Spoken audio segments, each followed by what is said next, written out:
Yeah, so I don't know, I'm sort of new to being an adult, and part of being an adult is things like utilities on your house. You know, you got water, you got electricity, and in this modern era you have internet. So last week, the internet guy came to my house, you know, not my current provider, but a guy from a new company, right? He comes to my house trying to sell me internet. He's like, hey, I'm gonna give you more internet for less money than you're currently paying. I'm like, okay, sweet, that sounds awesome.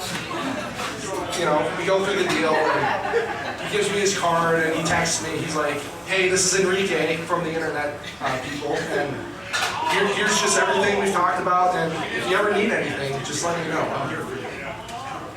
If you ever need anything, I'm here for you. It's like, I thought that sounded kind of deep from Enrique from the internet company. I was like, okay, whatever, brush it off, you know, what about my day, but I don't know, just a weird encounter. I'm not used to those, but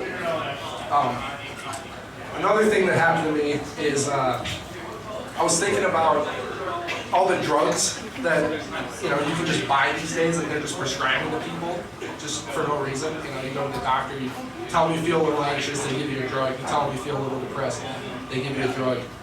Even when you're overweight, they can give you a drug for that. But a lot of these drugs, they give the kids too, you know, like prescription drugs. So I was thinking, like, what about the hard drugs, you know? What if the kids are buying the hard drugs instead? You know, you give a fat kid Ozempic, you know, yeah, that'll help him lose weight. But you can also give him meth, and he'll bounce up and down off the walls until he loses weight too. And then when you finally have enough of them, slip him some heroin. He'll pass it right out. You know. Then when it's time to get him to focus again, just give him some Adderall. Oh wait, they already did that to kids. Anyway. Yeah, also I used to wrestle. I used to be a wrestler, wrestled most of my life.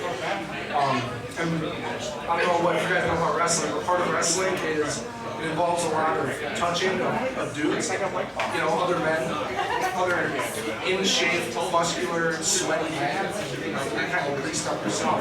But I'm also a theater kid. Have been for most of my life too. And so, two things that theater kids and wrestlers have in common is they get called gay a lot. Which, you know, it's kind of unfair, you know, and I do them both, so I get called gay twice as much as the average wrestler. But I learned to deflect it because after, you know, looking at my past, the amount of dudes I've touched, you know, dudes that some women might consider attractive. I don't, because I'm not gay, which I know because I've had these dudes touching me my whole life. Never felt anything from it. Didn't like it at all, but whatever. Didn't like it. Nah, never mind. Not gonna go there. Yeah. Also, I recently graduated from college. So now thank you everybody. Yeah. But I studied computer science, and now I make beer at a brewery. Real pivot there. Part of working at a brewery is being constantly around beer. You know, like beer's my life now. I make it. I go out. I convince people to buy it from me. I enjoy drinking it. I enjoy tasting it. Beer is one of the things that every civilization across time, they've all invented it simultaneously without communicating with each other, which I think is pretty cool. But my girlfriend always gets mad at me because, you know, she thinks I drink too much. I'm like, no, babe, I'm just doing research, you know? It's like, you know, shower beer in the morning before work, lunch beer at work, have a dinner beer at night, and then, you know, polish it off with a six-pack when I'm watching the news. To me it's not that much, but I got it. Okay, I should come clean. The other night I actually got some trouble with the law.